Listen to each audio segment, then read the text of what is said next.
আজকে আমরা যে সুসংবাদটা দিতে যাচ্ছি, আসিফ নজরুল স্যারের গতকালকে তিনি যে সুসংবাদটা দিয়েছেন, এতে পুরো বাংলাদেশের পোলাপাইন, বিশেষ করে পোলাপাইন প্রত্যেকেই খুশি উচ্ছ্বসিত হয়েছেন। আরেকটা সুসংবাদও আছে, সেটা আমি ভিডিও শেষ প্রান্তে দিচ্ছি। ডক্টর মিজানুর রহমান আজহারীর বিরুদ্ধে বলায় বিএনপি নেতা শামসুজ্জামান দুদুর অবস্থা খারাপ। শামসুজ্জামান দুদু গণধোলাই খেয়েছে। আমি একটা প্রমাণ আপনাদেরকে দেখাতে চাই এবং জনগণকে ধন্যবাদ দিতে চাই যে জনগণ ইলন মাস্ক কেন ক্যাপ্টেন ভারতীয়দের উপরে বা ভারতের উপরে? ভারতের পৃথিবীতে কোন দেশে ইনফ্লুয়েন্স করার সুযোগ ভারতের নাই। এবং আপনি আমাকে বলেন not a single country, not even ভুটানের মতো দেশেও ইন্ডিয়ান ইনফ্লুয়েন্স এখন আর চলে না। 53 বছর পর বাংলাদেশ নিয়ে কল্পনাতীত যা ঘটলো চীনে, একটা চূড়ান্ত সমাধান হবে বলে প্রত্যাশা করছেন।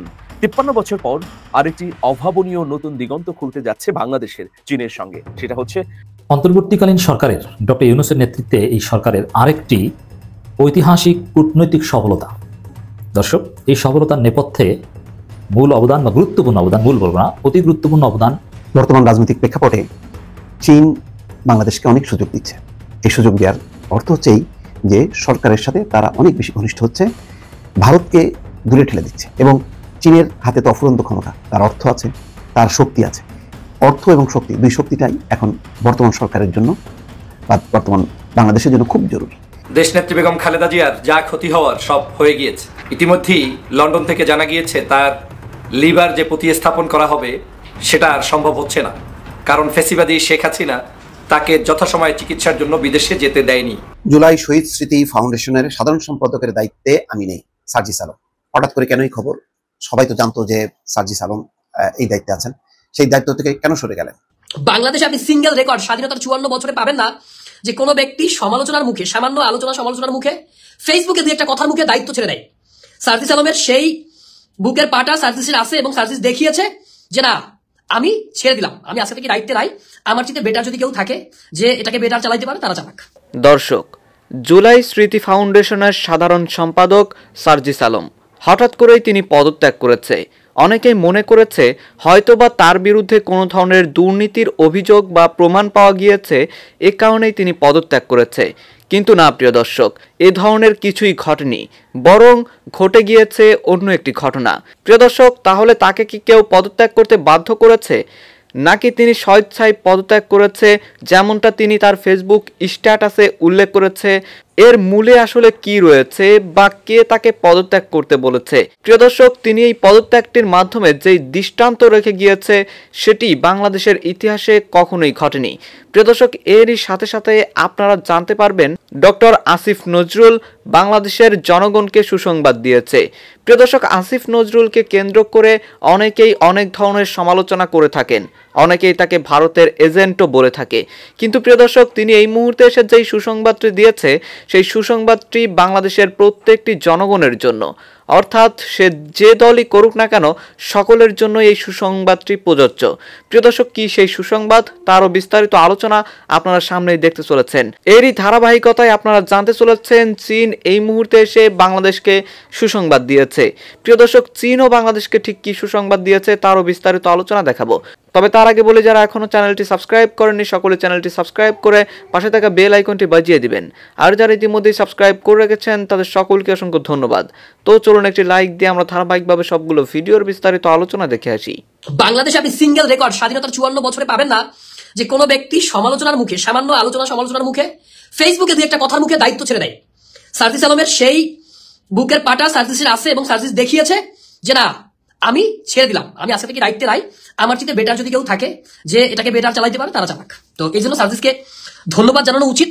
এবং সার্জিস হচ্ছে মানে একটা এক্সাম্পল, একটা উদাহরণ হয়ে থাকলো যে বাংলাদেশেও যদি কেউ তার দায়িত্বে অবহেলা করে, যদি কেউ তার দায়িত্বে যথাযোগ্যভাবে পালন করতে না পারে, তাহলে তাকে পদত্যাগ করতে হবে। This is called responsibility, this is called rule of law, this is called democracy, যেটা we wanna follow such kind of democracy. এবং আমরা যেই ধরনের ডেমোক্রেসিতে আমরা পৌঁছাইতে চাই, যেটা আমাদের আশা আকাঙ্ক্ষা, যে আমরা ওই ধরনের ডেমোক্রেসি আমাদের দেশে আমরা বাস্তবায়ন করতে চাই। এই জন্য আমি আপনাদের কাছে করজোরে অনুরোধ করবো, সার্জিস আলম আজকে যেই দৃষ্টান্ত বাংলাদেশে স্থাপন করলেন, এই দৃষ্টান্ত অদূর ভবিষ্যতে ডক্টর মোহাম্মদ ইউনূস বলছেন যে যখন জনগণ বলবে তাকে আর দরকার নাই, সে তার ক্ষমতা ছেড়ে দিবে। বর্তমান অন্তর্বর্তীকালীন সরকার অনেকেই আছে যখন খুশি তারা ক্ষমতা ছেড়ে দিবে, কারণ এরা এই অন্তর্বর্তীকালীন সরকারের অনেক ব্যর্থতা আছে। ধরেন এরা অনেক কাজ বুঝে না, যে আপনারা এর আগে কেউ সরকার চালায়, কেউ এনজিও চালাইছে, কেউ ইউনিভার্সিটির প্রফেসর, কেউ হচ্ছে ইঞ্জিনিয়ার, কেউ হচ্ছে আপনার অন্য বাহিনীতে, but they are not political person, হ্যাঁ, এবং তাদের they haven't any experience to like to run such kind of government. এই কারণে তাদের অনেক ভুল থাকতে পারে, বাট তাদের ইন্টেনশন, তাদের ইচ্ছা, তাদের ভালো কাজ করার মানসিকতা, এটা কিন্তু আপনি কোনোভাবেই অস্বীকার করতে পারবেন না। তাদের সমালোচনা করা এবং তারা সমালোচনাকে সাদরে গ্রহণ করে। এবং আপনি দেখবেন এই সরকারের উপদেষ্টাদের মধ্যে অনেকেই আছে, অধিকাংশ উপদেষ্টাই যারা কিনা এই সরকারের যে এখন যে মন্ত্রীপাড়ায় যে বাড়িগুলো আছে, এই মন্ত্রীপাড়ায় তারা থাকে না, তারা আগের বাড়িতে থাকে। এবং তাদের আপনি দেখছেন যে মাননীয় প্রধান উপদেষ্টা যিনি হচ্ছেন প্রেস সেক্রেটারি, ইতিমধ্যে তার সম্পদের হিসাব পর্যন্ত দিয়ে দিছে। এটাই হচ্ছে রুল অফ ল। এবং আমরা দেখছি যে দুদকের যে পরিচালক হয়েছে, তিনিও তার সম্পদের হিসাব দিছে। তো এইভাবেই চলতে থাকুক, এভাবে জবাব দিতে আসুক। আগামী সুন্দর বাংলাদেশ আমরা সবাই মিলে মিশে একসাথে ঐক্যবদ্ধ হয়ে আগামী বাংলাদেশ সবাই গড়ে তুলবো। সার্জিস আলম যেমন আপনার আজকে একটা উদাহরণ সৃষ্টি করলো, ঠিক তেমনি ভাবে আমরা যেই কিনা আমাদের নিজ দায়িত্বে পালনে ব্যর্থ হব, সে সরকারে হোক, সে বিরোধী দলে হোক, সে রাজনৈতিক দলের মধ্যে হোক, সে যেখানেই হোক, যে দায়িত্বেই থাকুক না কেন। ডক্টর মিজানুর রহমান আজহারীর বিরুদ্ধে বলায় বিএনপি নেতা শামসুজ্জামান দুদুর অবস্থা খারাপ। দলের মধ্যেও দলের নেতাকর্মীরাও তাকে অনেকটা ঘৃণার চোখে দেখে, জনগণ তো একেবারেই ঘৃণার চোখে দেখে। ভালো কথা বললেও জনগণ গ্রহণ করে। এই দুদু সাহেব এক প্রকার জনরোষে পড়েছেন। আজহারীর যে তুমুল জনপ্রিয়তা বিএনপি জামাত নির্বিশেষে, তাতে একটা ভুয়া খবর ছড়িয়ে পড়েছিল যে শামসুজ্জামান দুদু গণধোলাই খেয়েছেন। গণধোলাই না খেলেও জনরোষে পড়েছেন, এটা নিশ্চিত। আমি একটা প্রমাণ আপনাদেরকে দেখাতে চাই এবং জনগণকে ধন্যবাদ দিতে চাই যে জনগণ লুৎফুজ্জামান বাবরকে তার উপযুক্ত প্রতিদান দিচ্ছে। আমি যেটা দেখাচ্ছি আপনাদেরকে এখন, শামসুজ্জামান দুদুর কথা বলছি। গণতন্ত্র উত্তরণের প্রধান সিঁড়ি নির্বাচন, শামসুজ্জামান দুদু।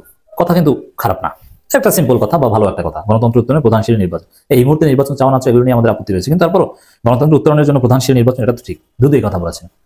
তো এই কথার মধ্যে আজহারী বা অন্য কারো সমালোচনা ছিল না, কিন্তু আমি দেখেছি দুদু সাহেব এর আগে যত ভালো কথা বলতেন সেটা অ্যাপ্রিসিয়েট করার মতো অনেক লোক ছিল। দুদুর বক্তব্য গণমাধ্যমে আসতো এবং সেখানে মন্তব্যে দুদুর পক্ষে দুদুর সৌভাগ্যে বিএনপির লোকজন মন্তব্য করতো। কিন্তু আজহারের বিরুদ্ধে বলার পর দুদু ভালো কথা বললেও তাকে জনগণ গালাগালি করে, তার পক্ষে একজন লোক থাকে না। আর খারাপ কথা বললে তো গণধোলাই খাওয়ার সম্ভাবনা থাকে।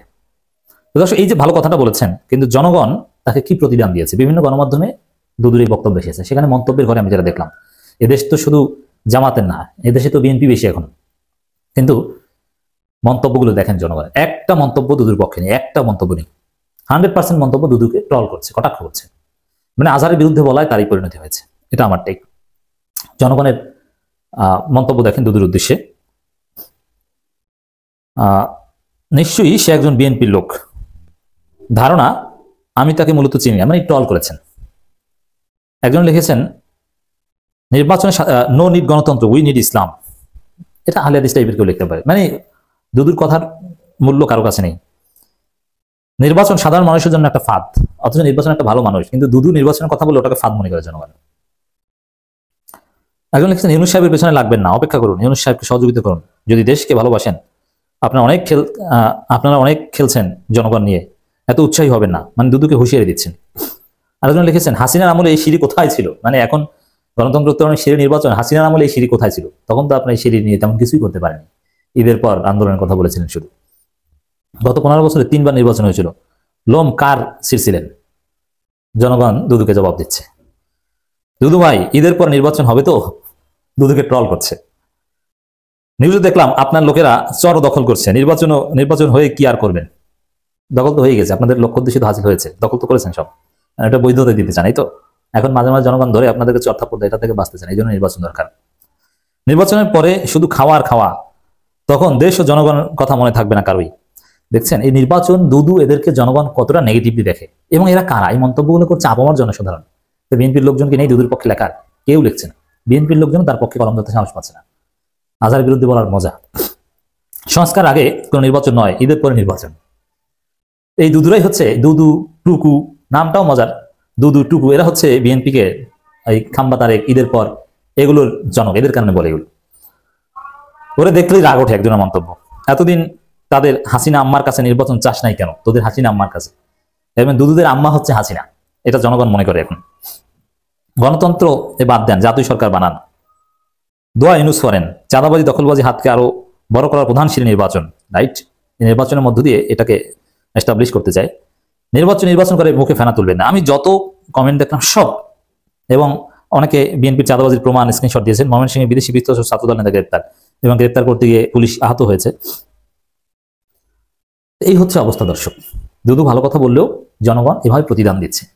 অধ্যাপক আসিফ নজরুল স্যার 5ই আগস্টের আগ পর্যন্ত ডক্টর আসিফ নজরুল ইসলাম আওয়ামী লীগের কাছে এক ধরনের শত্রু হিসাবে চিহ্নিত ছিলেন।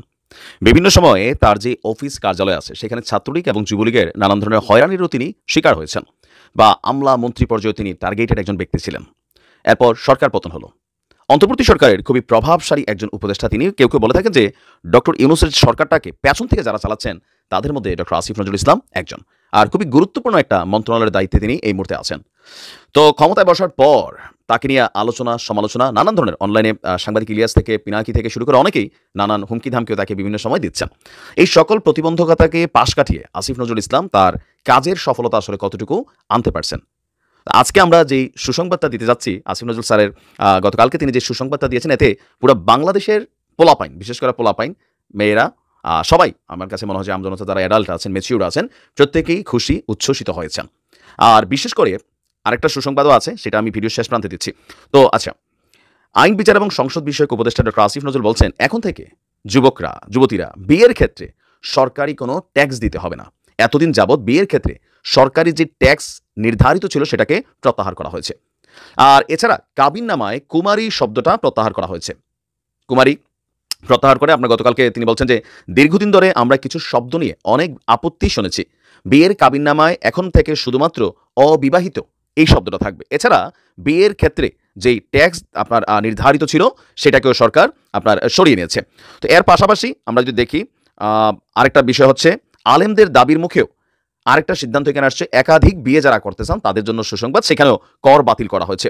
প্রথম স্ত্রী মারা যাওয়ার পর দ্বিতীয় বিয়ে অথবা প্রথম স্ত্রী থাকা অবস্থায় আরও একাধিক বিয়ে করলে বাংলাদেশের কিছু কিছু জায়গায়, আমরা বিশেষ করে ঢাকা এবং চট্টগ্রামে আপনার কর আরোপ করা হয়েছিল, সেটাও বাতিল করে দিয়েছে সরকার। আসিফ নজরুল বলছেন যে বিবাহ সম্পাদনে আরোপিত যে করগুলো ছিল মন্ত্রণালয় এই অযৌক্তিক করগুলোকে বাতিল করেছে। তো আপনার আইন মন্ত্রণালয়ের কর্মকর্তারা বলছেন যে ঢাকার 2 city corporation, Chattogram city corporation এলাকায় মানুষের জন্য 2016 সালে একটা বিশেষ কর আরোপ করা হয়েছিল। ওই কর অনুযায়ী প্রথম বিয়ে বা প্রথম স্ত্রীর মৃত্যুর পর আবারও বিয়ে করার জন্য এখানে কিছু জায়গায় কর দিতে হতো। প্রথম স্ত্রীর জীবদ্দশায় দ্বিতীয় বিয়ের জন্য বরকে 5,000 টাকা, দ্বিতীয় স্ত্রীর জীবদ্দশায় তৃতীয় বিয়ের জন্য বরকে 20,000 টাকা কর দিতে হবে, আর চতুর্থ বিয়ের জন্য বরকে কর দিতে হবে 50,000 টাকা। আর স্ত্রী মানসিক ভারসাম্যহীন বা সন্তানহীন হলে এই নিয়ম প্রযোজ্য হবে না।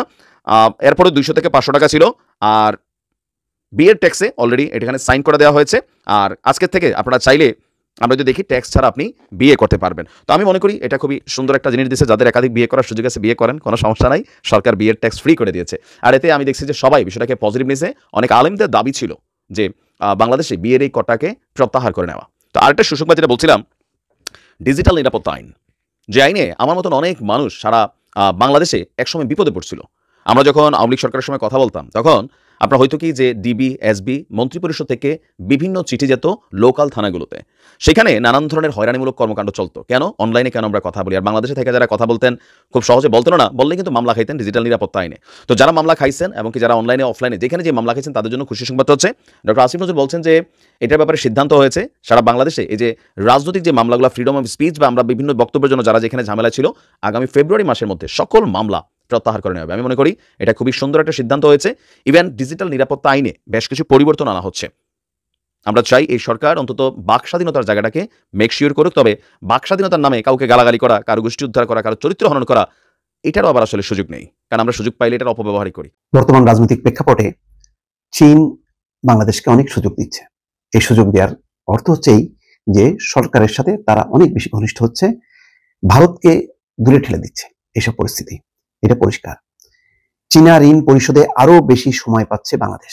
এই সময়টা দরকার। বর্তমানে যেই অর্থনৈতিক সংকট চলছে সেখান থেকে একটু দম ফেলার জন্য একটু ফুরসত দরকার।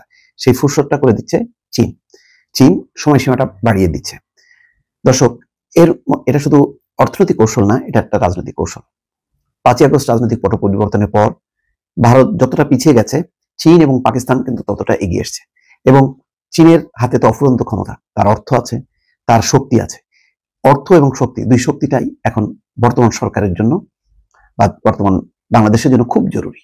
চীন অব্যাহতভাবে যে চাপের মুখে রেখেছে বাংলাদেশকে, তার থেকে বাঁচতে, অর্থনৈতিক সংকটটা এগিয়ে নিতে, এবং বাংলাদেশের পাশে চীন আছে, এটাও একটা বড় ধরনের শক্তি। অন্তত ভারতকে দেখানোর জন্য, যাতে ভারত নিবৃত্ত হয়। নতুবা ভারত যেভাবে অ্যাগ্রেসিভলি সীমান্ত অঞ্চল থেকে শুরু করে তাদের গণমাধ্যম এবং আন্তর্জাতিক কূটনীতিতে যেভাবে বাংলাদেশ বিরোধী তাদের অবস্থান, সেই অবস্থানটাকে নিউট্রাল করার জন্য চীনকে জরুরি। চীন সেই সুযোগটাও নিচ্ছে। চীন বাংলাদেশকে দেওয়া ঋণ পরিশোধের সময়সীমা বাড়াবে। দেশটির পররাষ্ট্রমন্ত্রী ওয়াং ই আজ মঙ্গলবার বেইজিং এ পররাষ্ট্র উপদেষ্টা মোহাম্মদ তৌহিদ হোসেনের সঙ্গে বৈঠকে এই কথা জানান। বেইজিং থেকে ঢাকায় পাঠানো পররাষ্ট্র মন্ত্রণালয়ের এক বিজ্ঞপ্তিতে এই তথ্য জানানো হয়। গত 8ই আগস্ট পররাষ্ট্র উপদেষ্টার দায়িত্ব গ্রহণের পর এটি তৌহিদ হোসেনের প্রথম দ্বিপক্ষীয় সফর। দেখেন, এটা খুব গুরুত্বপূর্ণ। প্রথম দ্বিপক্ষীয় সফরে পররাষ্ট্র উপদেষ্টা কোথায় যাচ্ছেন এবং গেলেন চীনে। এটাও কিন্তু সিগনিফিকেন্ট। অর্থাৎ কে আমার বন্ধু, সেই বন্ধুর ওখানে আমি যাব। যেমন 24-এ যেই দ্বাদশ জাতীয় সংসদ নির্বাচনের পর সরকারের প্রথম সফর কোথায় ছিল? প্রথম সফর ছিল ভারত, তারপরে কোথায়? চীন। তার মানে ভারত 1 নম্বর, চীন 2 নম্বর। বর্তমানে বাংলাদেশের কাছে চীন 1 নম্বর, ভারত 2 নম্বরে নেই। ভারত এখন বহুদূর, অনেক পিছনে চলে গেছে। গত 8ই আগস্ট পররাষ্ট্র উপদেষ্টা দায়িত্ব গ্রহণের পর এটি তৌহিদ হোসেনের প্রথম দ্বিপক্ষীয় সফর। উপদেষ্টা বাংলাদেশকে দেওয়া চীনের সব ধরনের ঋণের সুদ 2-3% থেকে 1% কমানো, 2-3% থেকে 1% কমানো, ঋণের অঙ্গীকার ফি পুরোপুরি বাদ দেওয়া এবং ঋণ পরিশোধের সময়সীমা 20 বছর থেকে বাড়িয়ে 30 বছর করার অনুরোধ জানান। ওয়াং ই বাংলাদেশের ঋণ পরিশোধের ধারাবাহিকতার প্রশংসা করেন। তিনি ঋণ পরিশোধের সময়সীমা বাড়ানোর বিষয়ে চীনের নীতিগত সিদ্ধান্তের কথা উপদেষ্টাকে জানান। সুদ কমানোর বিষয়টিও বিবেচনা করা হবে এমন আশ্বাসও দেন ওয়াং ই।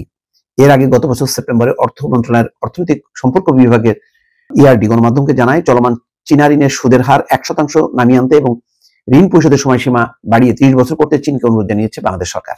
বেজিংকে এই সংক্রান্ত একটি চিঠিও দেওয়া হয়েছে। বর্তমানে চীনা ঋণের সুদের হার 2-3% এবং পরিশোধের সময়সীমা 20 বছর। স্বল্পোন্নত দেশ থেকে বাংলাদেশের উত্তরণ ঘটার পর আরো 3 বছর চীনে বাংলাদেশের পণ্যের শুল্ক এবং কোটামুক্ত প্রবেশের সুযোগ থাকবে, এমন নিশ্চয়তা দেন দেশটির মন্ত্রী। বাংলাদেশের রোগীদের চিকিৎসার জন্য চীনের কুনমিংয়ে 3 থেকে 4টি সরকারি হাসপাতাল নির্দিষ্ট করে দেওয়ার বিষয়টি দেশটির সরকারের সিদ্ধান্তের কথা উপদেষ্টাকে জানানো ওয়াং ই। অর্থাৎ ভারতের যে চিকিৎসা ক্রাইসিস, এটা কিন্তু আস্তে আস্তে থাইল্যান্ড নিয়ে নিচ্ছে, চীন নিয়ে নিচ্ছে। চীন যদি উদ্যোগ গ্রহণ করে তাহলে মাশাআল্লাহ সব চীনের দিকে দৌড়ানো শুরু করবে। ওয়াং ই বলেন, চীন বাংলাদেশের সার্বভৌমত্ব ও ভৌগোলিক অখণ্ডতার প্রতি শ্রদ্ধাশীল। এখানকার স্থিতিশীলতা, সংস্কার, গণতন্ত্র উত্তরণ এবং উন্নয়ন উদ্যোগকে তার দেশ সমর্থন করে। এটাও কিন্তু অখণ্ডতার প্রতি শ্রদ্ধাশীল। তার মানে এটাও এক ধরনের বাংলাদেশের ভৌগোলিক অখণ্ডতা থাকুক এবং কোন রকম হুমকির মধ্যে না পড়ুক, চীন পাশে থাকার অঙ্গীকার দিচ্ছে। এটাও একটা বড় ধরনের একটা ভারতের আগ্রাসী অবস্থানের বিপরীতে একটা বড় ধরনের একটা দেয়াল তারা টেনে নির্মাণ করে দিচ্ছে। চীনের তিব্বত অঞ্চলের নদী ইয়াংলুং সাংপো, যেটি ভারত ব্রহ্মপুত্র ও বাংলাদেশ যমুনা নামে প্রবাহিত হচ্ছে, তার জল প্রবাহের তথ্যপত্র বিনিময়ে আগে দুই দেশের মধ্যে একটি সমঝোতা স্মারক সই হয়েছিল। এই স্মারকটি বাস্তবায়নের একটি পরিকল্পনা আজ বৈঠকে উভয় পক্ষ সই করে। যাই হোক, এটা উপদেষ্টা চীন সফর আগামী 24শে জানুয়ারি শেষ হবে। তার আগে প্রথম দিনই কিন্তু অনেক বড় ধরনের একটা স্বস্তি যে ঋণ পরিশোধের সময়সীমা বেড়ে গেল। এটা একটা বড় ধরনের প্রাপ্তি এই মুহূর্তে। দর্শক, আমি আশা করছি আপনারা সকলেই অত্যন্ত মনোযোগ সহকারে সবগুলো ভিডিও দেখেছেন। এমনকি দর্শক, যদি এই ভিডিওগুলো সম্পর্কে আপনাদের কোনো মতামত থেকে থাকে তাহলে তো অবশ্যই জানাবেন। দর্শক, নিউজটি শেষ করছি এখানেই, ফিরছি পরবর্তী নিউজে নতুন কোনো টপিকে। আল্লাহ হাফেজ।